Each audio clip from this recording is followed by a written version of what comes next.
इकाई चतुर्थ। भारतीय पुनर्जागरण। सामाजिक धार्मिक आंदोलन। Lord William Bentinck. महिलाओं की स्थिति। पश्चिमी शिक्षा का विकास। भारत का आधुनिकीकरण। अध्याय 18वां। भारतीय पुनर्जागरण।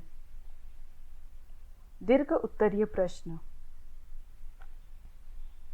प्रश्न 86। पुनर्जागरण का अर्थ बतलाइए तथा आधुनिक भारतीय पुनर्जागरण के स्वरूप का वर्णन कीजिए। उत्तर। पुनर्जागरण का अर्थ। पुनर्जागरण का अभिप्राय किसी भी राष्ट्र या देश के जीवन में एक नवीन स्फूर्ति, नए उत्साह, नई उमंग व जोश अथवा गौरव के युग से होता है। इसे उस राष्ट्र या देश के जीवन में बसंत ऋतु का काल माना जा सकता है। पुनर्जागरण की प्रचलित परिभाषाएं निम्नलिखित है। पहला, पुनर्जागरण किसी भी देश की विकास की अवस्था में एक दीर्घकाल के पश्चात फिर उन्नति की ओर बढ़ने की अवस्था का नाम है।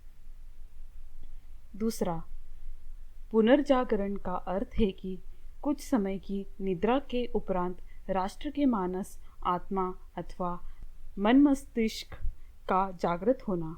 यह राष्ट्रीय आत्मा की सुषुप्त जीवन शक्ति का सृजनशील क्रिया में प्रस्फुटित हो उठना है। तीसरा, पुनर्जागरण एक निश्चित विराम के विकास की नई दिशा में बढ़ने का नाम है।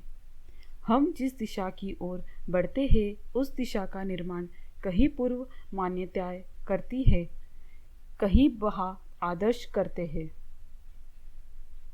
चौथा, पुनर्जागरण से तात्पर्य होगा प्राचीनता व नवीनता की विजय स्थापना, अर्थात किसी राष्ट्र की विकासशील अवस्था में दीर्घकाल के पश्चात फिर उन्नति की ओर अग्रसर होना ही पुनर्जागरण कहलाता है। आधुनिक भारतीय पुनर्जागरण का स्वरूप। भारतीय पुनर्जागरण में भारत के आक्रमण की प्रथम अभिव्यक्ति संस्कृति, दर्शन तथा धर्म के क्षेत्र में हुई और उसके बाद राजनीतिक चेतना का उदय हुआ। इसके अंतर्गत अतीत को पुनर्जीवित करने की प्रवृत्ति अधिक बलवती थी। इसके नेताओं ने स्पष्टता इस बात का समर्थन किया। हमें जानबूझकर वेदों, उपनिषदों, गीता, कुरानों आदि प्राचीन धर्म ग्रंथों के आधार पर अपने वर्तमान जीवन को ढालना चाहिए। ये नेता उन भारतीयों के निंदन थे जो हक्सले, डार्विन, मिल और स्पेंसर के भौतिकवादी विचारों से प्रभावित थे, जिनका जीवन प्रदर्शन आध्यात्मिकता और राष्ट्र प्रेम की भावना से पूर्णतः शून्य था। प्रथम पुनर्जागरण। भारत में अतीत को पुनर्जीवित करने की यह भावना आक्रामक तथा अहंकारपूर्ण विदेशी सभ्यता के विरुद्ध प्रतिक्रिया के रूप में उत्पन्न हुई। जिस प्रकार यूरोप में पोप की बुराइयों के विरुद्ध विरोध हुआ, उसी प्रकार भारतीय समाज की बुराइयों के विरुद्ध जैन तथा बौद्ध धर्म का प्रादुर्भाव हुआ। महावीर तथा बुद्ध ने हिंदू धर्म के अंतर्गत रहकर ही शाश्वत सत्य की खोज में अपना जीवन लगा दिया। इसलिए जैन तथा बौद्ध संप्रदायों को वैदिक हिंदू धर्म की ही प्रशाखाएं माना जाता है, न कि प्रथम धर्म। उन्होंने हिंदू धर्म के अंतर्गत प्रविष्ट हो गई कतिपय कुप्रथाओं का विरोध किया था, किंतु जिन नैतिक सिद्धांतों की मान्यताओं पर उन्होंने बल दिया था वे स्वयं उपनिषदों में भी वर्णित है। आगे चलकर जैन धर्म के अंतर्गत कठोर तपस्यावाद, इंद्रिय यशमन, अहिंसा की कठोर पद्धतियों तथा बौद्ध धर्म के अंतर्गत मठों की व्यवस्था के अंतर्गत भ्रष्टाचार आ जाने के कारण जनता उनसे भी उबने लग गई। परिणाम यह हुआ कि एक बार पुनः हिंदू धर्म के ब्राह्मण स्वरूप को जगाने की आवश्यकता पड़ी। यह कार्य 800 ईस्वी में लगभग जगत गुरु शंकराचार्य ने किया। द्वितीय पूर्ण जागरण लगभग 200 ईस्वी पू में प्रारंभ हुआ। इसका क्षेत्र व्यापक था। यह युग भारत में महत्वाकांक्षाओं की रचना का युग है। इस युग में रामायण तथा महाभारत की रचना हुई। ये दोनों ग्रंथ हिंदू साहित्य तथा संस्कृत के अमूल्य निधि है। इस अवधि में मनु, याज्ञवल्क्य आदि और स्मृतियों, कई लघु उपनिषदों तथा पुराणों की भी रचना हुई। इनके द्वारा हिंदू समाज की विभिन्न वर्गों की रूढ़ स्थिति, कर्म तथा सीमाएं भी निर्धारित की गई। हिंदू धर्म के अंतर्गत अवतारवाद के सिद्धांत का प्रचार हुआ। त्रिमूर्ति देव की भावना ने मतांतरों के वैषम्यों को कम किया और धीरे धीरे ब्राह्मण वर्ग के सामाजिक प्रभुसत्ता पुनः स्थापित हो गई। इस काल में एक बार पुनः ब्रह्मांडवाद की सर्वतोन्मुखी हिंदू धर्म बन गया। हिंदू धर्म के उत्कर्ष का यह काल गुप्त शासन काल 320 से 440 ईस्वी तक अपनी चरमावस्था में पहुंच चुका था। इस काल को हिंदू काल का स्वर्ण युग कहा जाता है। इस काल में राजनीति, धर्म, कला, साहित्य, विज्ञान, वाणिज्य, व्यवसाय आदि सभी क्षेत्रों में देश की अभूतपूर्व प्रगति हुई। इस काल में रूढ़ियाँ तथा अंधविश्वास भी कम हुआ। इस काल में भारतीयों ने जावा, सुमात्रा, बोर्नियो, चंपा, मलय, हिंद, चीन आदि देशों में अपनी संस्कृति का परचम लहराया। इस प्रकार बृहत्तर भारत का निर्माण हुआ। गुप्त काल में पाटलिपुत्र, उज्जयिनी, देवगढ़, सारनाथ आदि हिंदू संस्कृति के प्रधान केंद्र थे। स्थापत्य कला, ललित कला आदि क्षेत्र में भी देश उन्नति के चरमोत्कर्ष पर था। अजंता तथा एलोरा आदि की गुफाएं जगत प्रसिद्ध है। साहित्य के क्षेत्र में कालिदास, भवभूति, भास आदि की कृतियां आज तक अपनी महानता को बनाए हुए हैं। तृतीय पुनर्जागरण। भारत का तृतीय पुनर्जागरण आंदोलन दक्षिण भारत में 7वीं तथा 8वीं शताब्दी के आसपास कुछ भागों में संतों, गायकों तथा समाज सुधारकों के द्वारा आरंभ किया जाने लगा था। उन्होंने अप्रत्यक्ष रूप से जाति भेद का विरोध किया था और महिलाओं तथा दलित वर्गों के लिए समानता की मांग प्रारंभ की थी। इसके पश्चात दार्शनिक और विचारक आचार्यों का युग आया, जिन्होंने भक्ति भाव का मार्ग अपनाकर पुनर्जागरण की पृष्ठभूमि तैयार की। हरिवंश और विष्णु पुराण को खोजकर भागवत पुराण में कृष्ण का आदर्श सामने रखा। निम्बार्क, माधवाचार्य, विष्णु स्वामी, वल्लभाचार्य और चैतन्य महाप्रभु ने जन जागरण में परिस्थितियों से लोहा लिया। इस आंदोलन के अनेक संत उपेक्षित वर्ग में से थे। इस्लामी समाज के अंतर्गत भी ऐसा आंदोलन सूफी संतों से आरंभ किया था। कालांतर में दक्षिण में आरंभ हुआ यह पुनर्जागरण आंदोलन धीरे धीरे उत्तरी भारत में भी फैल गया। यहाँ रामानंद, कबीर, तुलसी, मीराबाई, सूरदास, वल्लभाचार्य, चैतन्य महाप्रभु आदि इस आंदोलन के प्रमुख संचालकों में से थे।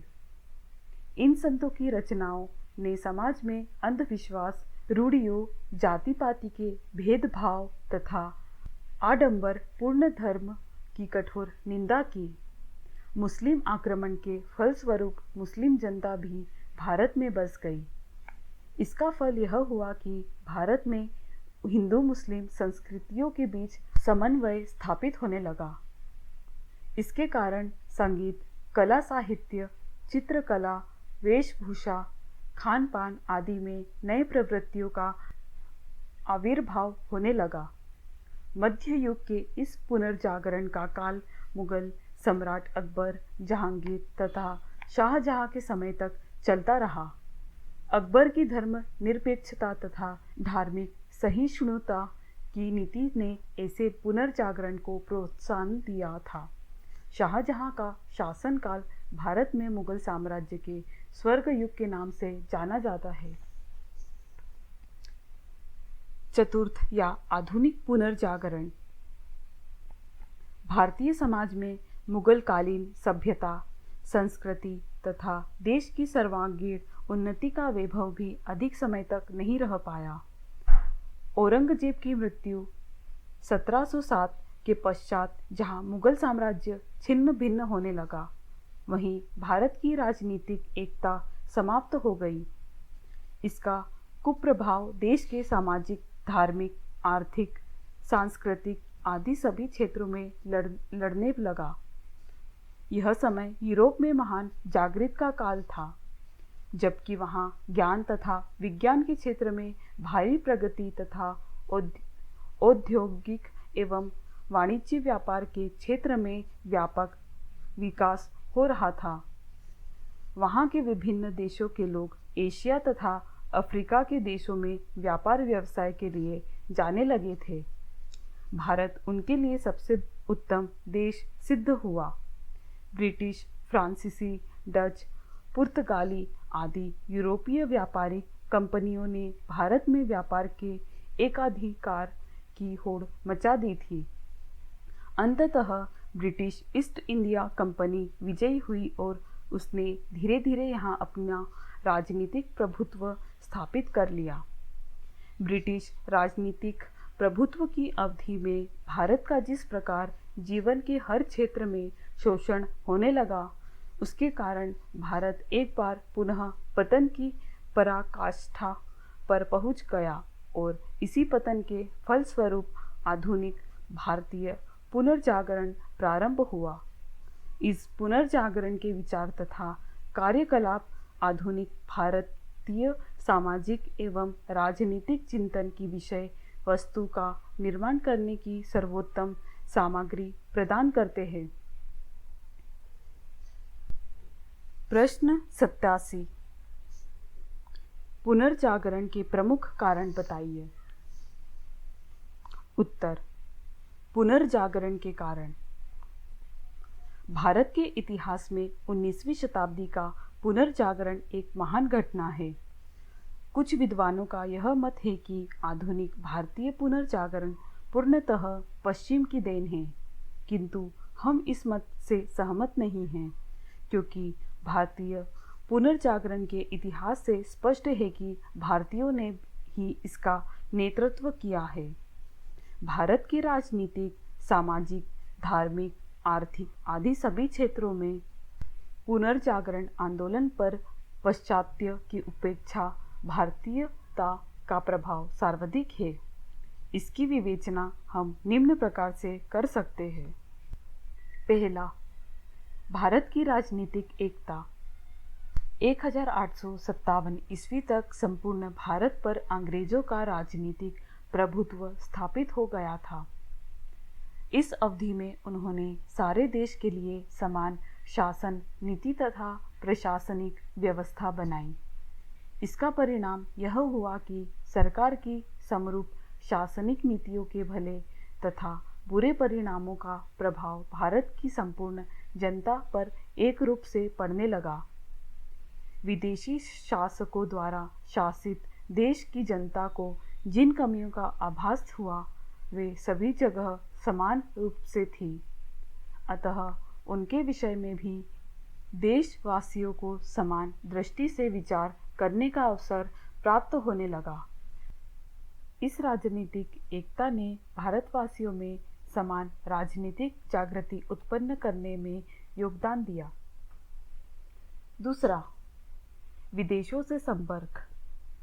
अत्यंत प्राचीन काल से ही सांस्कृतिक, व्यापारिक तथा धार्मिक क्षेत्रों में विदेशों के साथ भारत के संबंध बने रहे थे। आधुनिक युग में भी ब्रिटिश शासन काल में भारत की पश्चिमी देशों के साथ संबंध स्थापित हुए। भारत में युवकों को अंग्रेजी शिक्षा प्राप्त करने, विदेशों में यात्रा करने तथा वहां जाकर उन देशों की सामाजिक, राजनीतिक, आर्थिक परिस्थितियों का प्रत्यक्ष रूप से अनुभव प्राप्त करने तथा वहां घटी विभिन्न घटनाओं, क्रांतियों आदि का ज्ञान करने तथा वहां की साहित्य, दर्शन तथा आदर्शों का अध्ययन करने का अवसर प्राप्त हुआ। वे लोग भी वहां के विकास से प्रेरित होकर अपने देश में सुधार करने की दिशा में प्रेरित हुए। इस प्रकार भारत के विदेशों के साथ संपर्क ने भी भारतीय नवजागरण को प्रभावित किया। तीसरा, यातायात तथा संचार साधनों का विकास। ब्रिटिश शासकों ने भारत में अपने प्रशासनिक तथा आर्थिक हितों की पूर्ति के निमित्त सुविधा प्राप्त करने के लिए देश भर में यातायात तथा संचार के साधनों का व्यापक प्रसार करना आरंभ किया। ब्रिटिश शासकों ने भारत में रेल, तार, डाक, प्रेस आदि का तीव्र गति से विकास किया। अंग्रेजी भाषा के माध्यम से शिक्षा प्राप्त देश के कोने कोने में युवकों को विभिन्न क्षेत्रों के शिक्षित लोगों से संपर्क स्थापित करने का अवसर मिला। भारत में छापे खाने का भी आविष्कार हुआ। अनेक दैनिक, साप्ताहिक, मासिक पत्र पत्रिकाएं छपने लगी, जिनमें प्रबुद्ध नेता अपने लेख देखकर जनता को अपनी विभिन्न प्रकार की समस्याओं के प्रति सजग होने का आह्वान करने लगे। उन्होंने सामाजिक कुरीतियों के विरुद्ध भी जनमानस को सजग किया। यातायात तथा संचार साधनों के विकास ने भारत को पुनः एकता के सूत्र में बांध दिया। चौथा, पाश्चात्य शिक्षा। पाश्चात्य शिक्षा के प्रभाव ने भारतीय शिक्षित वर्ग को पाश्चात्य विद्वानों की विचारधारा के अनुसार चिंतन मनन करने की प्रेरणा दी। यह वर्ग पाश्चात्य विचारों का भारतीय परिस्थितियों के संदर्भ में चिंतन करने लगा। परिणाम स्वरूप भारत में सामाजिक, धार्मिक, सांस्कृतिक एवं राजनीतिक सभी क्षेत्रों में पुनर्जागरण प्रारंभ हुआ। पांचवा, विदेशी संपर्क से प्राचीन भारतीय संस्कृति के गौरव का ज्ञान। भारतीयों को विदेशी साहित्य के माध्यम से अपनी प्राचीन संस्कृति की महानता के बारे में ज्ञान हुआ और अब जब भारतीयों को अपनी सांस्कृतिक महानता का ज्ञान हुआ तो उनके मन में आत्महीनता के स्थान पर आत्मविश्वास की भावनाएं जागृत हुई। छठवां, सुधारकों का प्रभाव। भारत में सुधारवादी आंदोलन का प्रारंभ 19वीं सदी में हो गया था। भक्ति आंदोलन के प्रवक्ताओं ने धार्मिक संकीर्णता, रूढ़िवादिता तथा अंधविश्वासों को दूर रखने का विचार किया।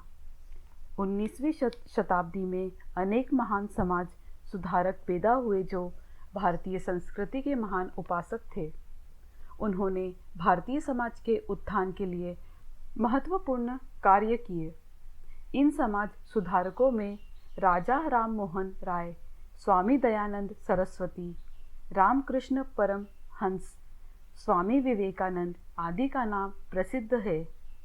19वीं शताब्दी के सांस्कृतिक जागरण का नेतृत्व इन्हीं सुधारकों ने किया था।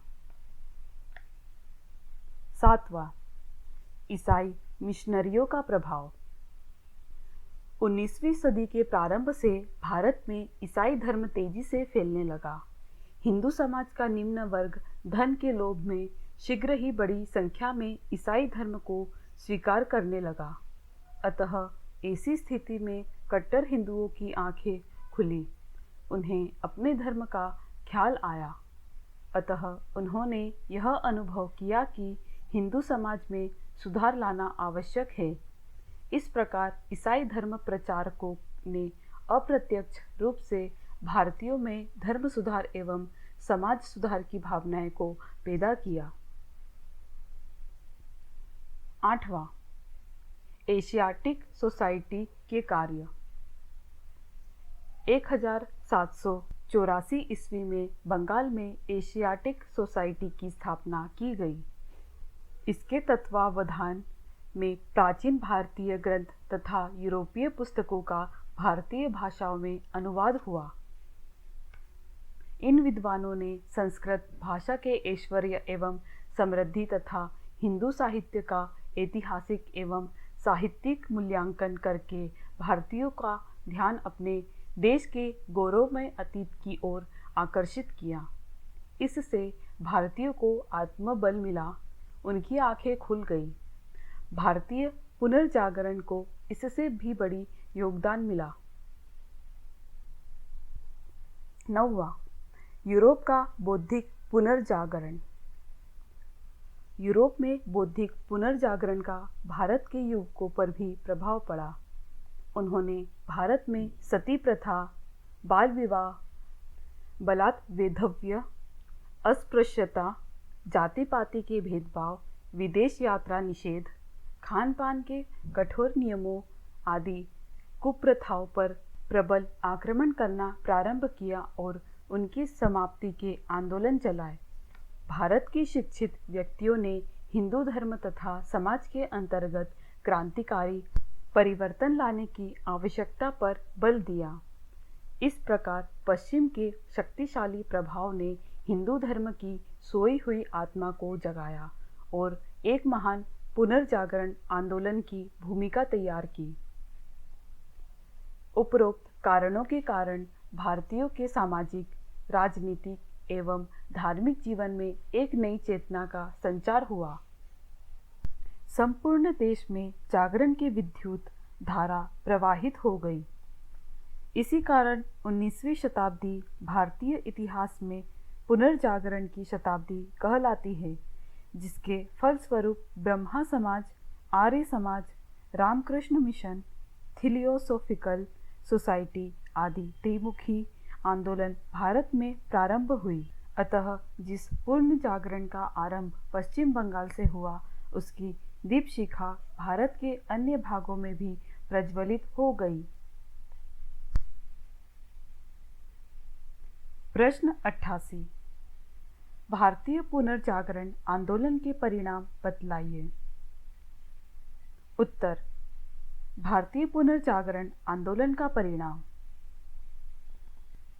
19वीं तथा 20वीं शताब्दी के पुनर्जागरण आंदोलनों का क्षेत्र पहले ही पुनर्जागरण आंदोलनों की तुलना में अत्यंत व्यापक था। इसके अंतर्गत भारतीय जीवन के किसी भी पक्ष की उपेक्षा नहीं हो सकती। धार्मिक तथा सामाजिक जीवन में सुधार आंदोलन के रूप में प्रारंभ होकर इसने आर्थिक, राजनीतिक, साहित्यिक, कलात्मक, दार्शनिक, वैज्ञानिक आदि सभी क्षेत्रों में भारतवासियों के मन में एक नवीन जागृति तथा चेतना को उत्पन्न किया। इसके परिणाम स्वरूप भारत की जनता में न केवल विश्व के अन्य विकसित देशों की बराबरी में प्रगति करने की प्रेरणा उत्पन्न हुई, अपितु वे अपने अतीत के गौरव को समझने लगे और आत्मविश्वास तथा आत्मनिर्भरता की प्रेरणा लेकर नवीन भारत का निर्माण करने की दिशा में प्रवृत्त हुए। इस पुनर्जागरण के प्रभावों तथा परिणामों को निम्नांकित श्रेणियों में व्यक्त किया जा सकता है। पहला, धर्म सुधार। इस पुनर्जागरण ने भारतीय धर्मों, विशेष रूप से हिंदू धर्म में आ गई कुरीतियों, अंधविश्वासों आदि को दूर करने के आंदोलनों को प्रेरित किया। उनके परिणाम स्वरूप धर्म के क्षेत्र में विद्वानों ने वेद, उपनिषद, पुराण, धर्मशास्त्र आदि का विवेकपूर्ण तथा तर्कसंगत ढंग से अध्ययन तथा निर्वचन किया और धर्म के नियमों, परंपराओं, प्रथाओं आदि को सरल बनाकर हिंदुओं में अपने धर्म के प्रति आस्था सुदृढ़ करने का प्रयास किया। दूसरा, समाज सुधार।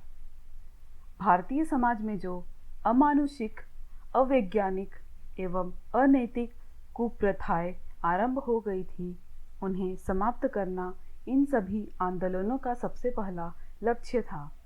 परिणाम स्वरूप विभिन्न समाज सुधार संस्थाओं ने कुप्रथाओं को समाप्त करने की दिशा में साहसिक कदम उठाया। उनके आंदोलनों का परिणाम यह हुआ कि बाल विवाह, बहुविवाह, सती प्रथा, अनमेल विवाह, महिलाओं के मुल्की अधिकार तथा विधवा पुनर्विवाह निषेध आदि के संबंध में जनमत प्रबल हुआ और राजकीय कानूनों का सहारा लेकर भी इन बुराइयों का अंत किया गया। यही कारण है कि आज की एक भारतीय महिला समाज में अपनी वास्तविक स्थिति पर पहुंचने की क्षमता प्राप्त कर चुकी है, जबकि आज से 100 वर्ष पूर्व वह पूर्णतः दास की सी स्थिति में थी। इस प्रकार पुनर्जागरण आंदोलन की संस्थाओं ने हिंदू समाज के अंतर्गत जातिगत उच्च नीच के भेदभाव का अंत करने की दिशा में भी पर्याप्त प्रगति की है। यद्यपि अभी इस कुप्रथा के पूर्णतया समाप्त हो जाने का दावा तो नहीं किया जा सकता, तथापि शिक्षा के क्षेत्र में जो प्रगति हुई है वह इस दिशा में एक उत्साहवर्धक लक्षण प्रतीत होता है। छुआछूत को तो अब कानून द्वारा बंद कर दिया गया है और दलित वर्ग के उत्थान के लिए स्वतंत्र भारत की विधि एवं शासन व्यवस्था काफी साहसिक कदम उठाती आई है। तीसरा, विवेकपूर्ण चिंतन की प्रेरणा। पुनर्जागरण के सभी नेताओं तथा संस्थाओं ने निरंतर यह प्रयास किया था कि भारतवासियों को अपने जीवन की सभी समस्याओं के बारे में वैज्ञानिक ढंग से तथा तर्कपूर्ण ढंग से चिंतन करना चाहिए। आज का शिक्षित वर्ग अब इस दिशा में प्रेरित होने लगा है। वह किसी बात को अंधविश्वास के आधार पर सही नहीं मान लेता, बल्कि वह उस पर तर्क करता है और विवेकपूर्ण ढंग से चिंतन करता है। चौथा, ऐतिहासिक तथ्यों की खोज। भारतीय पुनर्जागरण आंदोलन का आधार ही यही था कि भारतवासी अपनी ऐतिहासिक महानता को समझे और अपने गौरवमय अतीत से प्रेरणा लेकर वर्तमान को समझे तथा भविष्य को उज्जवल बनाने का प्रयास करे। पुनर्जागरण की अवधि में भारत के अतीत की खोज में भारतीय विद्वान ही नहीं, अपितु पाश्चात्य विद्वानों ने भी विशेष अभिरुचि दर्शाई थी। James Fergusson, doctor Fuller, Havell, Percy Brown, Marshall आदि यूरोपीय विद्वानों ने भारत के प्राचीन स्मारकों की खोजें की। बहुतों ने संस्कृत का अध्ययन करके यहाँ के प्राचीन साहित्य का अध्ययन किया। कालांतर में भारत में भी सिंधु घाटी सभ्यता, हड़प्पा, मोहनजोदड़ो, मौर्य तथा गुप्तकालीन शिलालेखों, लिपियों, सिक्कों आदि की खोज का कार्य प्रारंभ हुआ। Doctor Anand Kumar, sir Jadunath Sarkar, R C. Majumdar, Ranade, Sardesai, Smith, Radha Kumud Mukherjee, doctor Beni Prasad आदि बड़े बड़े इतिहासकारों ने प्राचीन भारतीय ऐतिहासिक खोजें की। उनके अध्ययनों ने भारतवासियों में अपने अतीत के गौरव को समझने तथा तदनुसार एक नवीन भारत का निर्माण करने की प्रेरणा दी।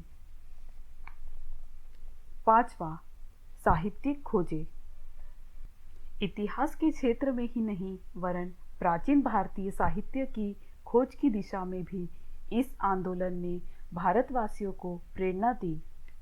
संस्कृत भाषा को जो एक समय मृत भाषा मानी जाने की स्थिति में आ गई थी, पुनः प्रोत्साहित किया गया, क्योंकि इसी के माध्यम से भारत के प्राचीन साहित्य की खोज संभव है।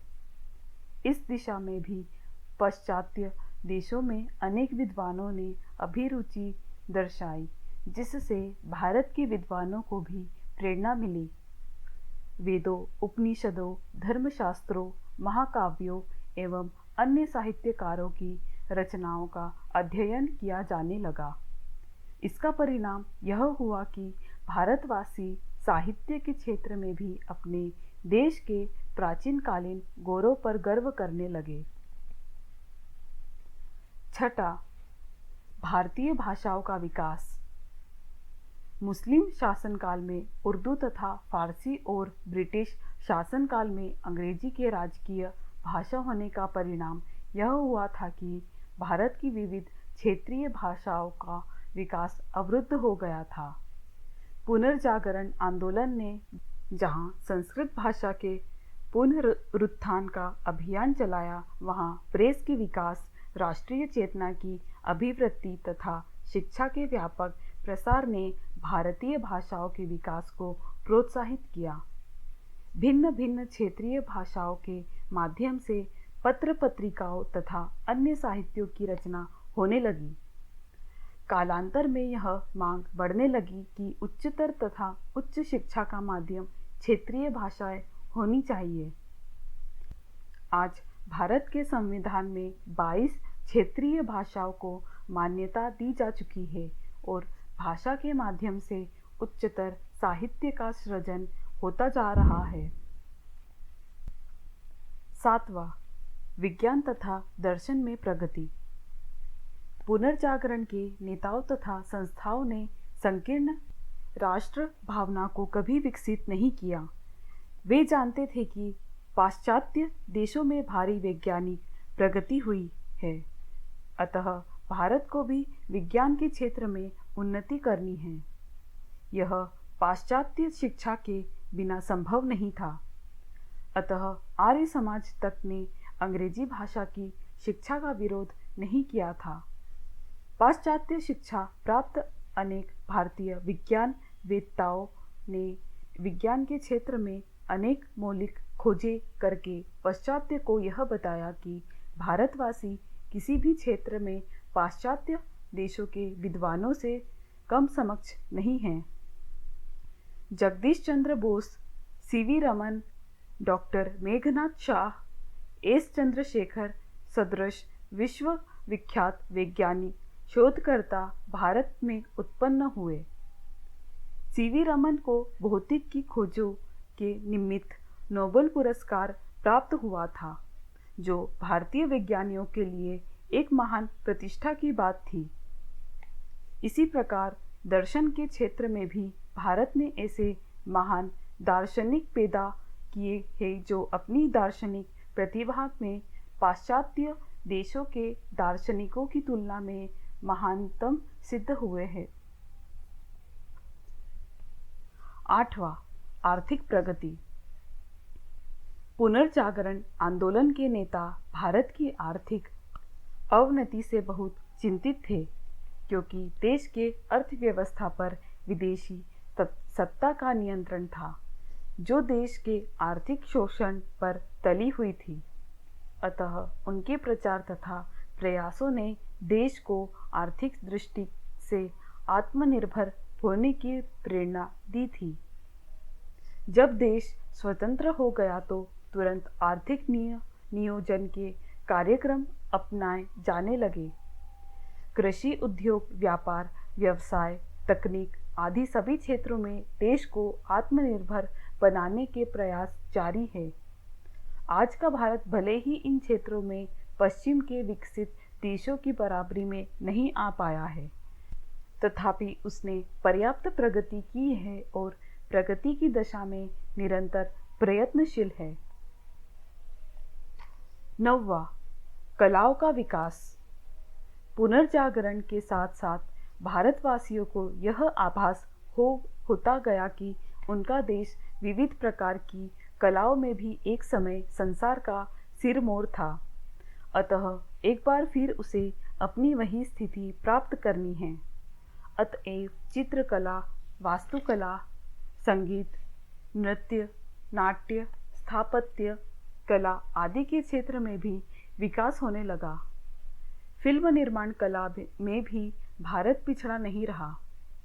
हेवेल, अवनींद्रनाथ टैगोर, सुरेंद्र गंगोली, नंदलाल बोस, असित कुमार हलदार, अमृता शेरगिल, अविंद्रनाथ टैगोर आदि के नाम उक्त विविध प्रकार की कलाओं के विकास में उल्लेखनीय है। रविंद्रनाथ टैगोर की रचना गीतांजलि को नोबेल पुरस्कार प्राप्त हुआ, जिसके कारण वे विश्व कवि होने की ख्याति प्राप्त कर सके। 10वां, राष्ट्रीय स्वतंत्रता की प्राप्ति। पुनर्जागरण आंदोलन का अंतिम प्रमुख उद्देश्य देश की राजनीतिक स्वतंत्रता प्राप्त करना था, जिसके अभाव में अन्य सब क्षेत्रों में पुनरुत्थान असंभव हो गया था।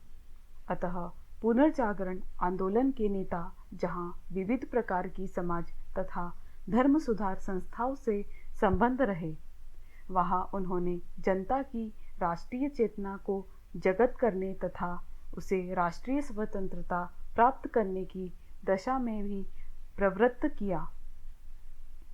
भारतीय राष्ट्रीय कांग्रेस 1885 में स्थापित पुनर्जागरण आंदोलन की राजनीतिक प्रतिनिधि संस्था सिद्ध हुई। इस संस्था का विकास भारत के राष्ट्रीय स्वतंत्रता आंदोलन के विकास का इतिहास है। लगभग 60 वर्ष तक विदेशी सत्ता के साथ सतत संघर्ष करके अंततः इसने 15 अगस्त 1947 को अपना उद्देश्य प्राप्त किया। आधुनिक भारतीय पुनर्जागरण आंदोलन का सबसे बड़ा फल यही था। लघु उत्तरीय प्रश्न। प्रश्न 89, आर्य समाज के प्रमुख सिद्धांत लिखिए। उत्तर, आर्य समाज के 10 सिद्धांत निम्न हैं। पहला, वेद ही सत्य ज्ञान है, अतः हिंदुओं के लिए वेदों का ज्ञान आवश्यक है। दूसरा, वेदों में वर्णित विधि से मंत्र पाठ तथा हवन करना। तीसरा, मूर्ति पूजा का विरोध। चौथा, तीर्थ यात्रा तथा अवतारवाद का विरोध। पांचवा, कर्म, पुनर्जन्म अथवा जीवात्मा के आवागमन पर विश्वास। छठा, एक निराकार ईश्वर में विश्वास। सातवां, स्त्री शिक्षा को महत्व देना। आठवां, बाल विवाह एवं बहुविवाह का विरोध। नौवां, कुछ विशेष परिस्थितियों में विधवा पुनर्विवाह का समर्थन। 10वां, हिंदी और संस्कृत भाषा के प्रसार का प्रयत्न करना। प्रश्न 90, पुनर्जागरण का अर्थ लिखिए। उत्तर, पुनर्जागरण किसी भी देश का विकास की अवस्था में एक दीर्घकाल के पश्चात फिर उन्नति की ओर बढ़ने की अवस्था का नाम है। प्रश्न 91, पुनर्जागरण के कारण लिखिए। उत्तर, पुनर्जागरण के कारण। पहला, भारत की राजनीतिक एकता। दूसरा, विदेशों से संपर्क। तीसरा, यातायात तथा संचार के साधनों का विकास। चौथा, पाश्चात्य शिक्षा एवं सभ्यता। पांचवा, ईसाई मिशनरियों के क्रियाकलाप। छठा, यूरोप का बौद्धिक पुनर्जागरण। सातवां, सुधारकों का प्रभाव। प्रश्न 92, रामकृष्ण मिशन पर संक्षिप्त टिप्पणी लिखिए। उत्तर, 19वीं शताब्दी में स्वामी रामकृष्ण परमहंस एक महान चिंतक, दार्शनिक एवं समाज सुधारक हुए हैं। स्वामी विवेकानंद इनके शिष्य हैं। उन्होंने स्वामी रामकृष्ण परमहंस की मृत्यु के पश्चात 9 दिसंबर 1891 ईस्वी को कोलकाता के निकट गंगा तट पर बेलूर नामक स्थान पर रामकृष्ण मिशन की स्थापना की। स्वामी रामकृष्ण का विचार दर्शन ही इस मिशन की आत्मा है। रामकृष्ण की शिक्षा यह थी कि मनुष्य जीवन का मुख्य उद्देश्य ईश्वर की प्राप्ति करना है और इस उद्देश्य की सफलता आध्यात्म ज्ञान के द्वारा ही संभव है। इसके लिए संसार को त्यागने की भी आवश्यकता नहीं है। बस संसार में रहो, कार्य करो और इच्छाओं को दमन करने के स्थान पर उन्हें ईश्वर प्राप्ति में लगाओ। प्रश्न 93।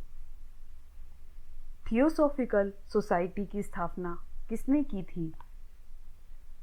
उत्तर, थियोसॉफिकल सोसाइटी की स्थापना 1875 ईस्वी में न्यूयॉर्क में श्रीमती HP ब्लेवत्स्की तथा कर्नल अलकाट नामक दो व्यक्तियों ने की थी।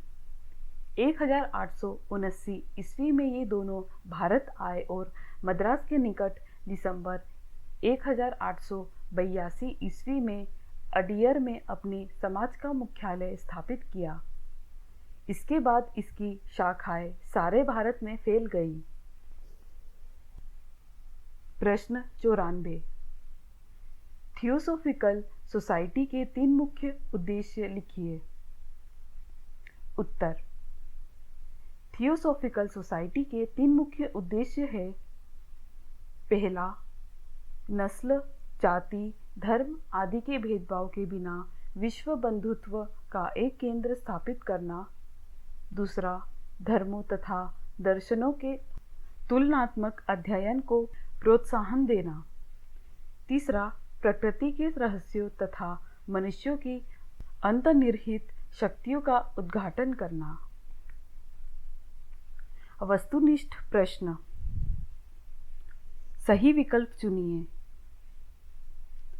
पहला, पुनर्जागरण किसी भी देश की विकास की अवस्था में एक दीर्घकाल के पश्चात भी उन्नति की ओर बढ़ने की अवस्था का नाम है।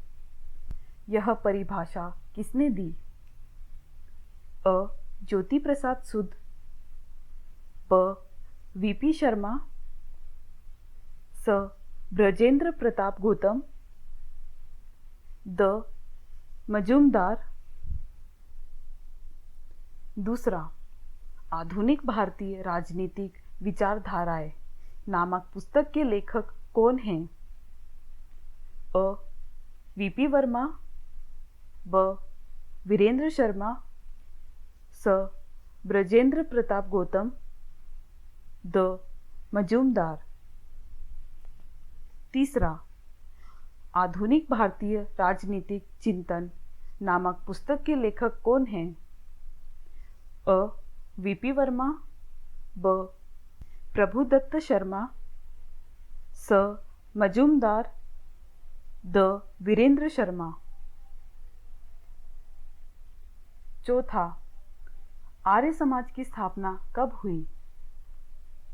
अ. 1875 ईस्वी, ब. 1876 ईस्वी, स. 1877 ईस्वी, द. 1878 ईस्वी।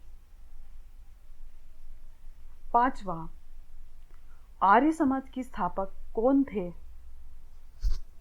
अ. स्वामी विवेकानंद, ब. स्वामी दयानंद, स.